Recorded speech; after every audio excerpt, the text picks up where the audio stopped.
5 tips for better composition.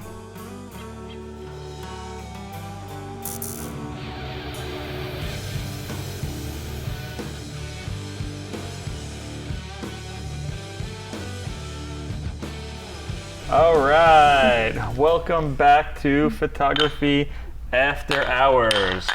Oh. Cheers, everybody. Cheers, cheers. So it's been a long time. Yes. We've all selected black today or some dark color. That's right, very morose group tonight. It's very dark. So today we're going to be talking about composition and how to get better photos out there and how to improve how interesting your photo is.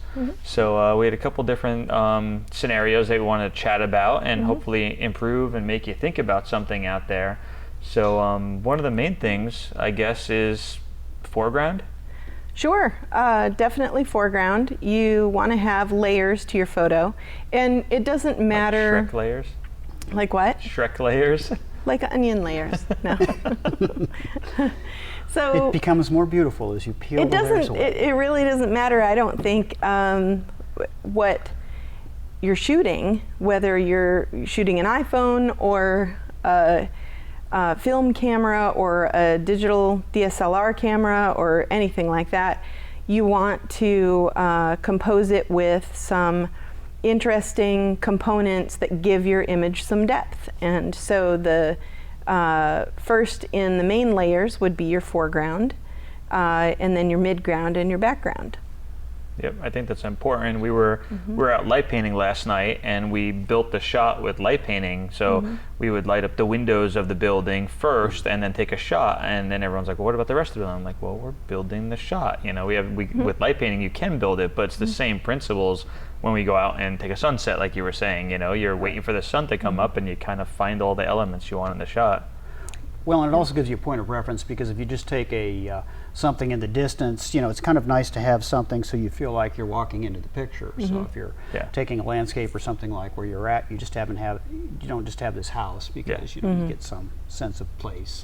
Foreground elements help give the distant elements perspective, so that you can see how big the valley is, or how grand the sunset was, and things like that, or how tall the mountain is with the tiny little trail. If you can see little people on it and things are in your foreground, you can put that into visual perspective. You have a frame of reference in that, and it obviously adds interest to the photo. And I think what comes to mind first for me is the simple seascape photo, where you're looking across the ocean and you're like, boy, this is beautiful, and the sun is setting and there's water and it's beautiful blue, and the sky is, you know, starting to turn a little bit of colors. But when you take a photo, it looks pretty flat, because you've just got ocean and then sky and nothing really to add interest or depth. And until you pick a foreground element and put that in, and maybe add a ship or something in there, you know, dolphins or something in the midground. Yep, exactly. Well, and one of my favorite pictures is I took a picture in Egypt. We were at the pyramids and where the Sphinx is, and you really can't get a sense of the mass of it. So I took a picture profile of the Sphinx, and then on a dune behind it, you had people walking across the top of the dune, and so you've got this enormous head, and then the people are about this big all the way across, and it really gives you sort of an idea of how big this thing is. Because you don't, I mean, for those of us who haven't been to Giza, and our only other firsthand frame of reference for how big a pyramid might be, that type of pyramid anyway, comes from a trip to Las Vegas. It's not the same. Right, you know, you touch the Sphinx like this, you know. Right. So that perspective, you know, can help for sure. Something else we were talking about is leading people, or leading your viewer into the frame. So with like something like that, the camels can lead into the frame, or a fence line, leading lines, different things like that can bring you into the frame to make it so it's, again, it draws you in, and people make their own stories in their heads. Everyone always wants to put a title on it, and then there's other people that don't, because they're like, well, I want you to kind of be creative, and what do you see, you know? So some people are very like, hey, I need it titled. Other people are just like, nope. So when you lead someone into it, they kind of make their own story up. What's around the corner? What's around the bend? What's down that country road, or whatever it may be, fence There's line. a path or some element kind of drawing your eye, pointing your eye toward the subject that you're trying to tell the story about. Yeah. And it can be a number of things that it doesn't always have to be a fence line or things like that. But so it can be the unexpected thing, even in a flower arrangement. When you're shooting a flower arrangement, think of the way that you pick the flower that you're trying to really highlight, and then change your composition a little bit so that you've got things that are kind of pointing toward the flower. Yeah. But it was described to me and I can't remember who, and I'm thinking probably Ken Skloot, used an analogy, basically how when you start looking at a photo and your eyes can't stop moving around it, you travel the photo. Essentially, you look and you quickly find the subject. That's not hard, but then you explore the remainder of the photo and your eye is continually drawn back to the subject, and those are the most compelling compositions, because That doesn't happen when you see a blurry picture of a sparrow. You're just like, okay, done, next. Well, sometimes you want people to stop on like Facebook too. Like, so if it's interesting, you'll stop and give it some time. If you're not, you're just like scroll, and pass it up. Well, other times you can use a blurring, or you can use a selective darkening of the subject to take your eye to the subject too. And a lot of that can happen either by shooting wide open aperture so that your subject is the only thing in focus, or you can do it after the fact in post processing, or you can do it by using an irregular shaped vignette sometimes too, where you can kind of warp the picture to where it's taking you to where you want people to really look at, but again, not losing the whole essence of the scene. Definitely. Yeah, you can darken down some areas that are too light, and you make an important point, because I think a lot of times we tend to very quickly and immediately decide that the way that we're drawing attention to the subject has to do with the brightest area of the photo.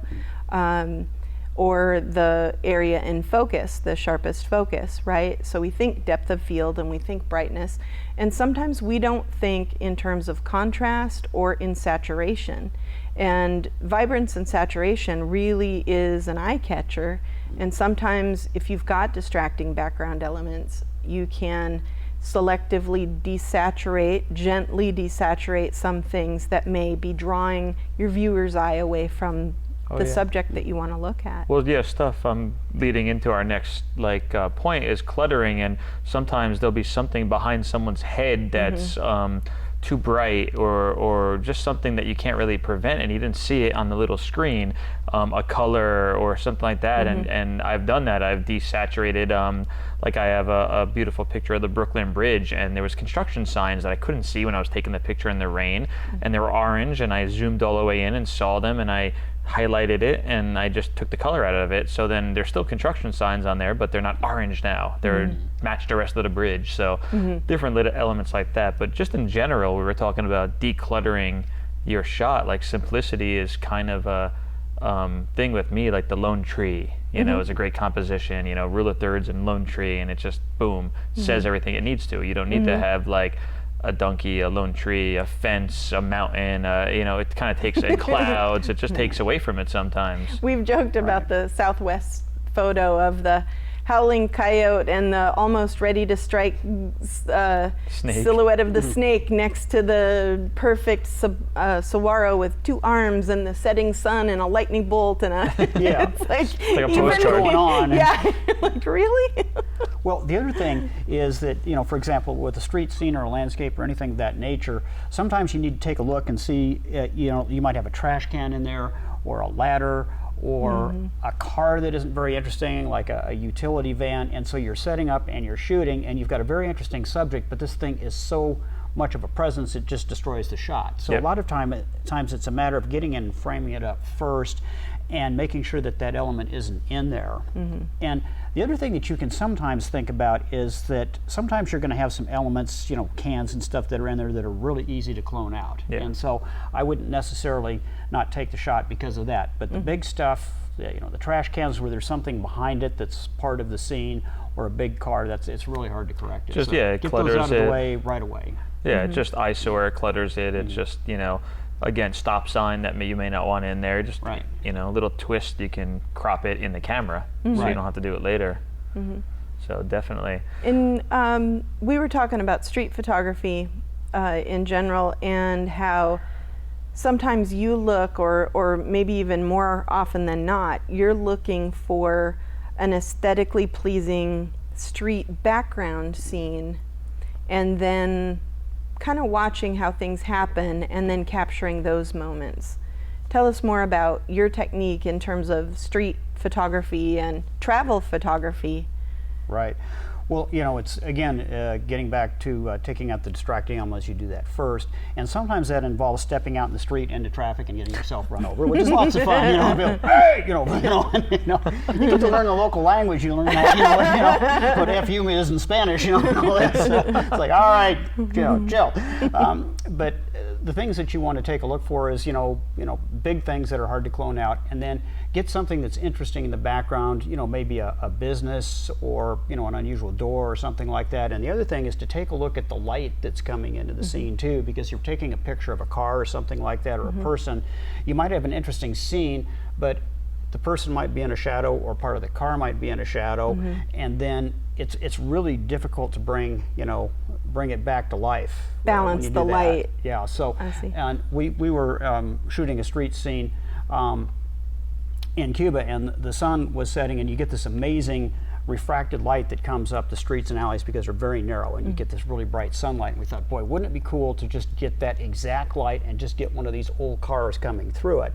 And that's exactly what we did. And we sat there for almost a half hour just watching cars and pedicabs and things come through, and just the way the light refracted off the buildings and the haze and the smoke. We were just looking for that right shot and just waited, and it took a while. And it but we got happened. it. Nice. Yeah. It's almost like wildlife photography, right? Oh, yeah. You have So, to- you it's hunt like it. waiting Be for a patient deer or a rabbit or and something wait like for it that. to come by. Yeah. So. Yeah, so Brian Snyder was our speaker last month, and he talked about that in regards to storm photography. And this can go for anything: storm, moon, sun, sunrise, sunset. I see so many times with the group that you'll see people just, hey, here's the moon, and literally will just be the moon. Or here's the sun, or here's the lightning in your neighbor's house. And it's not composed, so they forget all the elements of photography. They may take great photos all the other times, but then the lightning, they get so enamored. And you see with models sometimes too, you forget all the rules. It's like, oh, there's a model, I don't know what to do. So don't forget that foreground, midground, background when you go to compose the lightning shot. Go out, and he said, find a landscape, a beautiful landscape was his one thing, and then wait for the storm to come in to your view. And it may come, it may not. You're hunting it again. You're sitting there like, waiting for a deer to come by, or waiting for the car to come by, and you set your scene up, and you want the person to walk through, and if you could have a model and set that up, great. If you can't, you have to sit there for a half hour or an hour, or these All storm day? chasers go Who knows? all over 2,500 miles to try to find this kind of stuff. Well, now when you shoot these, do you tend to pre-shoot the scene sometimes at night too, and then fill in the lightning and after the fact, or how do you shoot something like that? Usually wait for it. Most of the lightning, most of the stuff that I've shot, it's all in camera. So there's very few that I've done much to. Like I was sitting there the other night, I was coming back from here, and basically I saw some lightning. I got in the back of my car, set my tripod up, sat there, and I had the new GH4, and I just was doing it right from my phone, and I'd capture some, I wouldn't capture some, but the one I posted was right off of my phone, literally, because it had Wi-Fi, so I was playing with the new gadgets, and it went from my camera to my phone. I was able to edit it and then send it right up to Instagram, like right from the car, and not have to go anywhere. So it's like, it's literally out of the camera. There's not much there besides maybe a little color correction or white balance correction, or, I don't really do a lot of editing to most of my stuff. But I mean, do you find that you ever have to light paint some of the terrain at all when you're doing something like that, or? For that, cars will usually light paint, like a Saguaro or a Bush. You can light paint it. I like silhouettes, if you haven't noticed from my pictures all around here. So I kind of like that. Keep the focus. That's my foreground, so I don't want the detail in that all the time. keep the focus on the lightning or the sunset or whatever it is. There are some times when it's nice to light paint a foreground element in a storm shot. We did, it was a couple years ago, but we stopped on a road trip and 3 of us shot a Joshua tree, and there was a storm in the background, and we were all positioned slightly different in orientation to the Joshua tree. But we did light paint it with a flashlight during the storm, and we all got dramatically different perspectives and shots. But I think that it was much more interesting being able to light that and give some color and texture to that tree versus somewhat of a, Joshua trees aren't that gorgeous silhouetted. I mean, they can be if they're simple, but they are kind of complex. They're a little busy. So adding a little color helped, but we just did it with a flashlight, and you're taking so many pictures waiting for every lightning bolt to happen that it becomes kind of a repetition. You're like, yeah, and that open, storm was paint the Joshua tree, wait for a lightning bolt, didn't come, okay, close, do it again, rinse and repeat. and then you could layer it in if you have to.